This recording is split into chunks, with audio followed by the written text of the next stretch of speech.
नाज़रीन, बाज़ औक़ात महसूस होता है ये पाकिस्तान नहीं है बल्कि ये लीकिस्तान है, जहां पर हर चीज हर दिन या अगले दिन कोई ना कोई चीज लीक होते रहती है।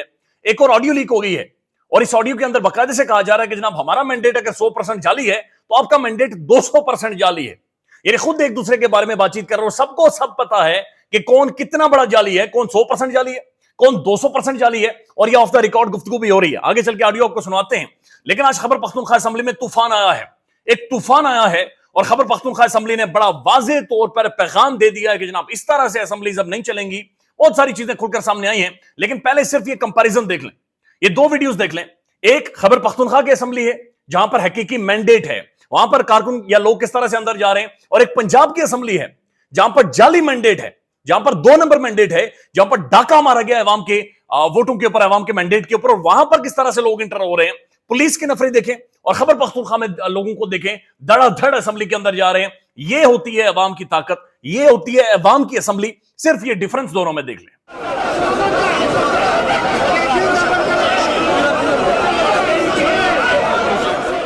आज ही खैबर पख्तूनख्वा असेंबली में नारे लगे हैं, इमरान खान जिंदाबाद, कौन बचाएगा पाकिस्तान, इमरान खान, इमरान खान, इमरान खान तेरे जान निसार, और बड़े तगड़े वहां पर नारे लगे हैं। अली अमीन गंडापुर जो सीएम खैबर पख्तूनख्वा हैं, असेंबली के अंदर आए, तहरीक इंसाफ का मफलर उन्होंने बाकायदा से अपने गले में डाला हुआ है, और जिस तरह से लोटों का इस्तेमाल किया गया है वो वीडियो आप देख लें, देखने से ताल्लुक रखती है।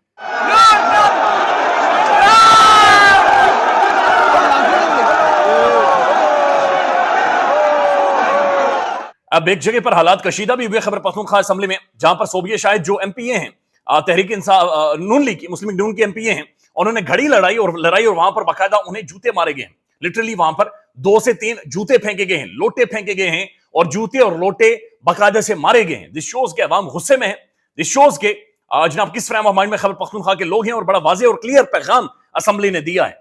बहरहाल ऐसा नहीं होना चाहिए, थोड़ा सा रिस्ट्रेंट का मुजाहिरा करना चाहिए, यानी जूते नहीं मारने चाहिए, मारना कुटना नहीं चाहिए, बहस होनी चाहिए, बातचीत होनी चाहिए असेंबली के अंदर, एक डिबेट डिस्कशन होनी चाहिए, सख्त बातें भी, सख्त अल्फाज की भी शायद गुंजाइश होती है, लेकिन लोटे जूते नहीं मारने चाहिए। लेकिन इन्हें भी एहतियात करना चाहिए। जहां पर वो घड़ी लहरा रही हैं, तो मेरे ख्याल में अगर वो एवनफील्ड अपार्टमेंट्स की तस्वीर इतनी बड़ी उठाकर इस तरह से घूमती, या फिर तहरीक इंसाफ के लोग घूमते, तो शायद उन्हें लग पता जाता। लेकिन खैबर पख्तूनख्वा असेंबली ने आज एक तूफान बर्पा किया है, और आज बहुत सारी चीजें पाकिस्तान में लोगों को देखने और समझने को भी मिली हैं।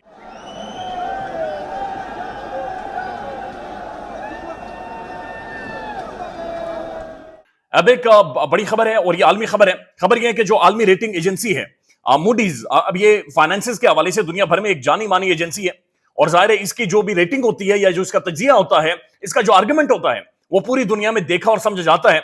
आलमी रेटिंग एजेंसी मूडीज ने पाकिस्तान के हालिया इंतखाबात को मुतनाज़ा तरीन इंतखाबात करार दे दिया है। मुश्किल फैसलों के लिए मखलूत हुकूमत के पास मैंडेट बाज़ाहिर नाकाफी है, मूडीज ये कह रहा है, आलमी इदारे ये कह रहे हैं, और बड़ा खुलकर ये वाज़ेह तौर पर, यह आलमी क्रेडिट एजेंसी है, पैसे देती है, रोकड़े देती है, और जब दुनिया का कोई भी मुल्क या IMF या कोई भी मल्टीलैटरल इदारे किसी मुल्क को पैसे देते हैं, तो उससे पहले जाहिर है इन इदारों के इनकी जो ओपिनियन होती है, इनकी जो राय होती है, इनका जो कंसर्न या जो बुनियादी तौर पर एक नुक्ता ये सामने रखते हैं, वो बड़ा इंपॉर्टेंट होता है। लिहाजा मूडीज ने क्लियर कट ये कह दिया कि जनाब इनके पास मैंडेट नहीं है, ये मैंडेट थीव्स हैं। और इससे पहले जो फिच रेटिंग एजेंसी उन्होंने भी बड़ा क्लियर कट वाज़ेह तौर पर यह कहा था कि पाकिस्तान के अंदर जनाब धांधला फेरा गया है, और इस तरह से हालात नहीं चलेंगे। पाकिस्तान के अंदर एक ऐसी हुकूमत होनी चाहिए जिसके पीछे अवामी मैंडेट हो, जिसके साथ अवाम खड़ी हो। तो वाज़ेह तौर पर बैनुल अक़वामी इदारे भी अब बोलना शुरू हो गए, और उनका यह कहना कि जनाब ये मैंडेट थीव्स हैं, और इन्हें जबरदस्ती जिस तरह से बिठाया जा रहा है, इस तरह से ये मामला सारे नहीं चल सकते। लिहाजा इन सारी चीजों को देखने की जरूरत है।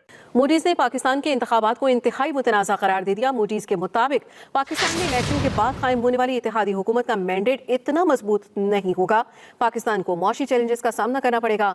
अब एक और वीडियो आई है सोशल मीडिया के ऊपर, और ये वीडियो एक बैनुल अक़वामी आप ये आलिम है, ये तजियाकार है, और ये बहुत बड़ी शख्सियत है, सामे हामिदी, उनकी वीडियो है। एक इंटरव्यू में वो बातचीत कर रहे हैं, 13 मिनट की वीडियो है। अब मैं देख रहा था, इन 13 मिनट में उन्होंने तकरीबन 30 से 35 दफा इमरान खान की बातचीत की है, और इनसे सवाल मुस्लिम उम्मा के हवाले से, मुस्लिम उम्मा के बारे में सवाल किया जा रहा है। 30 से 35 दफा वो इमरान खान के बारे में बातचीत कर रहे हैं। उनका यह कहना है कि इमरान खान ने जो अक़वाम मुत्तहिदा में तकरीर की थी, उस तकरीर ने पूरी मुस्लिम उम्मा को जोड़ दिया था। वो कहते हैं अजरबैजान के पास 3 झंडे उठाए अजरबैजान ने उसके बाद, और उनमें से एक झंडा पाकिस्तान का था। साथ साथ वो ये भी बात कर रहे हैं कि कुआलालंपुर समिट में अगर उस वक्त इमरान खान चले जाते, जहां पर टर्की कुआलालंपुर, मलेशिया और महाथिर मोहम्मद और खान ने मिलकर बैठना था और बहुत सारी इस खित्ते के हवाले से पॉलिसी बनानी थी, मुस्लिम उम्मा के हवाले से पॉलिसी बनाती थी, एक टीवी चैनल भी लॉन्च करना था। लेकिन वो कहते हैं कि अगर कुआलालंपुर में चले जाते, लेकिन उससे पहले उन्हें सऊदीज ने और यूएई ने बाकायदा से ब्लैकमेल किया, इमरान खान को रोका। अगर खान कुआलालंपुर समिट में चले जाते तो मुस्लिम उम्मा के लिए डायनामिक्स बदल जाते, क्योंकि इमरान खान ने पूरी मुस्लिम उम्मा को जोड़ दिया था। ये बैनुल अक़वामी तज्जिया का बाकायदा से चीख रहा है, बार बार इमरान खान इमरान खान इमरान खान के बारे में बातचीत कर रहे हैं। वो कहते हैं कि सऊदीज और यूएई ने इमरान खान के ऊपर दबाव डाला और कहा कि हम ना तो तुम्हें पैसे देंगे, और जो तुम्हारी लेबर यहां पर मौजूद है, जो मजदूर यहां पर मौजूद हैं, अगर तुम कुआलालंपुर समिट में जाते हो तो हम उन्हें भी निकाल देंगे। और उन्होंने कहा इमरान खान दुनिया के जिस भी कोने में गया उसने दो मसले उठाए, कश्मीर और फलस्तीन, जिसकी वजह से मोदी को भी बहुत सारी जगहों पर ऐसी स्टेटमेंट देनी पड़ी मजबूर होकर। तो ये बड़ी खुलकर उन्होंने बातचीत की। उन्होंने कहा जितना मुस्लिम उम्मा का लीडर है। फिर उन्होंने उसके बाद बातचीत की किस तरह से इंतखाबात में धांधला फेरा गया, किस तरह खान के ऊपर सारे मामलात खान के हवाले से चलाए गए। उन्होंने ये भी बताया कि किस तरह से ज़मान पार्क के अंदर लोगों ने इमरान खान को डिफेंड किया, हजारों की तादाद में लोग इमरान खान के डिफेंड के लिए ज़मान पार्क के बाहर खड़े हो गए थे। लेकिन फिर 9 मई के बाद जिस तरह से क्रैकडाउन शुरू हुआ, सारी डिटेल्स उन्होंने खोलकर पूरी दुनिया के सामने रखी हैं। दिस आल्सो शोज कि पूरी दुनिया देख रही है, पूरी दुनिया महसूस कर रही है किस तरह से इमरान खान के साथ पाकिस्तान में क्या क्या सारे मामला चलाए जा रहे हैं। 13 मिनट की वीडियो में इन्होंने इमरान खान के बारे में ही गुफ्तगू की है और एक वाज़ेह तौर पर पैगाम भी दिया कि जनाब इस तरह से ये मामला नहीं चलेंगे। और अगर मुस्लिम उम्मा को कोई लीडर जोड़ सकता है इस वक्त जिसे जरूरत है, तो वो सिर्फ और सिर्फ इमरान खान ही है जो इन सारे मामलात को आगे लेकर जा सकता है। Imran Khan burst onto the scene, and when he gave his speech in the United Nations, he was a wonderfully eloquent advocate for the Muslim causes. In Azerbaijan, secular Azerbaijan, when they liberated Nagorno-Karabakh, Imran Khan's influence was so effective in going beyond the ethnic and nationalist lines. Kamran Tessori साहब भी governor ने सिंध के बड़ी important शख्सियत है। इससे पहले मुस्तफा कमाल की ऑडियो आई थी, जिस ऑडियो को उन्होंने ऑन भी किया था और उनका यह कहना था कि बिल्कुल नून लीग ने हमें बताया था कि पीपल्स पार्टी ये कह रही है कि एमक्यूएम का जो मैंडेट है वो 100% जाली है। और ये बात दुरुस्त भी है। एमक्यूएम यानी सवाल ही नहीं पता होता था जीते, लेकिन उन्हें धड़ाधड़ जिताया गया। यानी अपनी हार को तस्लीम करके एमक्यूएम जाके घरों में लेट गई थी, लेकिन उन्हें फिर भी उठाकर हिलाकर कहा गया कि आप लोग जीत गए हैं। अब कामरान टिसोरी की जो ऑडियो मंजर आम पर आई है, ये ऑडियो सुन लें, उसके बाद बताते हैं वो क्या कह रहे हैं। तो पीटीआई के साथ हुकूमत में बैठे हुए थे, आप दोनों लोग अपोजिशन में थे, पीपल्स पार्टी और नून लीग, बल्कि आप लोग जेलों में जाने वाले थे। ये तो हमने आगे आगे 7 वोट आपको दिए, और उस 7 वोट देने की वजह से जो हमारा वोट बैंक था वो नाराज भी हुआ, और इस बार वो हमें उसने वोट भी नहीं दिया, क्योंकि उसने तो वो उन हालात में भी जब आपने जबरदस्ती सीटें पीटीआई को दिलाई थी, उस वक्त भी जो 7 सीटें हमें मिली थी वो हमारा अपना मैंडेट था। कामरान टिसोरी साहब ये कहते हैं कि हमने इन्हें समझा दिया कि हमारा मैंडेट 100% जाली है, तो आपका 200% जाली है। दिन रात के वोट मिलाकर अगले दिन निशिस्तें मिली। गवर्नर सिंध कामरान टिसोरी की मुबैया ने जो ऑडियो उसमें ये बातचीत कर रहे हैं कि जनाब दिन रात के वोट मिलाकर अगले दिन आपको निशिस्तें मिली हैं। अब एमक्यूएम जो शहबाज शरीफ साहब से आकर पावर शेयरिंग का फार्मूला डिस्कस करने आई थी, ये किसने उन्हें भेजा था? ये जाहिर किसी ने भेजा था, बगैर भेजे एमक्यूएम नहीं आती। नहीं शहबाज साहब एमक्यूएम के साथ मिलते हैं। एक तो मुस्तफा कमाल साहब ने कहा कि जिस तरह से हम शहबाज साहब से जब मिले, उन्होंने हमारा इस्तकबाल नहीं किया, यानी उन्होंने कोई हार नहीं डाले, गले नहीं मिले, कोई एक वार्म वेलकम जो होता है, वार्म वेलकम हमारा नहीं किया गया। अरे सबको पता है कि मैंडेट आपको किसी ने दिया हो तो आपका तो वार्म वेलकम नहीं होगा।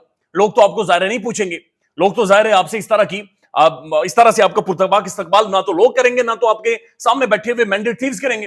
वो कह रहे हैं हमारा पुरतबाक इस्तकबाल नहीं हुआ था, और हम जब वहां पर गए थे तो बहुत सर्द महरी थी, बहुत ठंडे अल्फाज में शहबाज साहब ने गुफ्तगू की और बातचीत की और कहा कि जनाब आपका मैंडेट 100% जाली है, लिहाजा जाली मैंडेट वालों के साथ को हम किस तरह से लेकर चलेंगे, या फिर जो खिचड़ी हमने खानी, हलवा खाना है, उसके अंदर आपका रोल शामिल नहीं होता। और अब कामरान टिसोरी साहब भी खुद ये कह रहे हैं कि जनाब हमने मैंडेट अगर हमारा 100% जाली है तो आपका 200% जाली है। लेकिन ना तो सुप्रीम कोर्ट को नजर आ रहा है, ना पाकिस्तान के मुख्तलिफ इदारों को नजर आ रहा है। मूडीज भी बोल रही है, दुनिया के इदारे बोल रहे हैं, लेकिन नजर यहां पर किसी को नहीं आ रहा। अब आखिर में एक खबर है, और ये निगरान वज़ीर आज़म, गैर कानूनी निगरान वज़ीर आज़म जनाब अनवारुल्लाह काकड़ साहब, जिन्हें बिठाया गया, जिन्होंने अपनी लिमिट को एक्सीड किया, यानी जिनकी जो आईनी मुद्दत थी उस मुद्दत के ऊपर कलाड़ी चलाकर वो पाकिस्तानी अवाम के ऊपर मुसल्लत रहे, गैर कानूनी तौर पर मुसल्लत रहे। उनसे जब मतीउल्लाह जान साहब ने सवाल पूछे कि आप जनाब बलोचिस्तान के बलोच तालिबा की बाजियाबी के लिए अदालत में गए इस्लामाबाद हाईकोर्ट में, बराए मेहरबानी ये बताएं कि जो बाजियाब होते हैं वो कहां से बाजियाब होते हैं, ये किसके पास थे और किसने इन्हें उठाया हुआ था? ये सवाल सुन ले, जवाब सुन ले कि किस तरह से खेड़ी छुड़ाने की कोशिश कर रहे हैं निगरान वज़ीर आज़म साहब। ये इस मुल्क का वज़ीर आज़म रहा है। मतीउल्लाह जान, मैंने जबरी गुमशुदगी का दिफा बिल्कुल नहीं किया। मैंने जबरी गुमशुदगी के नाम पे जो रियासत पे इल्ज़ामात लग रहे हैं उनका दिफा किया। तो ये जो लोग बाजियाब हुए पहले आप उनसे अपने आपने सवाल पूछा, को मैं क्यों पूछूं? आपने पूछा है कि बाजियाब कहाँ से वो किसकी तहवील में थे? काउंटर टेररिज्म डिपार्टमेंट इतना अर्सा खामोश क्यों रहा है? ये आप फिर उसी इल्ज़ाम को दोहराने की कोशिश कर रहे हैं। आप पहले अपने सवालात को जब आप फ्रेम करते हैं, बराए मेहरबानी उसको भी सोचा करें। सर, आपसे पूछ के तो सवाल नहीं फ्रेम करने। आप ये बताएं, ये बंदे किधर थे, किसकी तहवील में थे, अदालत को पहले क्यों छुपाया गया? आपसे जब मैं गुफ्तगू करने की कोशिश करता हूँ ना, आप लड़ने की कोशिश करते हैं। सर, हम आपको अर्ज ये कर रहे हैं कि ये इल्जाम है और आप इस इल्जाम को इल्हामी हैसियत देना चाहते हैं। के पास से ये लोग, उन्होंने पहले क्यों नहीं बताया? आप इस इल्जाम को इल्हामी हैसियत देना चाहते हैं, हम नहीं देना। सीटीटी के पास नहीं थे ये हम लोग। करेंगे इंक्वायर, जब इंक्वायर कर लेंगे, कंक्लूड कर लेंगे, बता देंगे। सर, निगरान हुकूमत ने किस आइन के तहत 6 महीने का वक्त गुजारा है? 1973। यानी बिल्कुल जान छुड़ाने के और आखिर में उनसे एक नौजवान ने सवाल पूछा कि आपने किस आइन के तहत एक अपनी यानी मुद्दत को एक्सीड करके गैर कानूनी तौर पर आप इस मुल्क के अंदर वज़ीर आज़म रहे। तो उसके बाद उन्हें पीछे मुड़ के कहा 1973 के आइन के मुताबिक। 1973 के आइन के मुताबिक तो ये वज़ीर आज़म नहीं थे, फिर ये तो गैर कानूनी तौर पर 1973 के आइन के मुताबिक ये वज़ीर आज़म रहे। लेकिन ज़ाहिर है इस मुल्क के अंदर होता है, लोगों को मुसल्लत किया जाता है और फिर मुसल्लत करके उन्हें चलाया भी जाता है। साथ साथ समी इब्राहिम साहब ने रिपोर्ट किया है कि इन्होंने आज बाकायदा इस्लामाबाद हाई कोर्ट के मुअज़्ज़ज़ जज फाजिल जज मोहसिन अख्तर कियानी साहब को धमकी भी लगाई है। यानी जब बलूचिस्तान के तलबा की बाजियाबी के हवाले से उन्हें बुलाया गया तो उन्होंने एक जगह पर सवाल जवाब के सिलसिले में इन्होंने बातचीत करते हुए ये कहा कि जनाब, यूनाइटेड नेशन भी जब किसी लापता शख्स से इंक्वायरी करती है तो उससे ये पूछती है कि तुम्हारा नाम क्या है और तुम्हें किसने अगवा किया था। फिर साथ उन्होंने फौरी तौर पर यह कहा, जैसे अगर मैं ये कहूं कि मोहसिन अख्तर कियानी, यानी जज साहब का नाम लेकर कहा कि मोहसिन अख्तर कियानी लापता हो गया हो, तो यूएन उनसे पूछेगा कि मोहसिन अख्तर कियानी साहब आपको किसने लापता किया था और कहां से लापता किया था। इस पर मोहसिन अख्तर कियानी साहब ने कहा कि आप मुझे धमका रहे, आप मुझे ये बता रहे हैं कि मैं भी खुदा न खास्ता गायब हो सकता हूं। तो इस तरह की एक डिस्कशन बाकायदा से उनके साथ हुई है, लेकिन जाहिर सवालों के जवाब उन्होंने नहीं दिए। उन्होंने ये नहीं बताया कि जो लोग बाजियाब हो रहे हैं किसने उन्हें उठाया था, कहां पर रखा गया था, क्यों रखा गया था और पहले क्यों नहीं बाजियाब किया, अब क्यों बाजियाब हो रहे हैं। सारे वो सवाल हैं जो कि अभी तक अनआंसर्ड है। ख्याल रखिएगा अपना। अल्लाह हाफिज।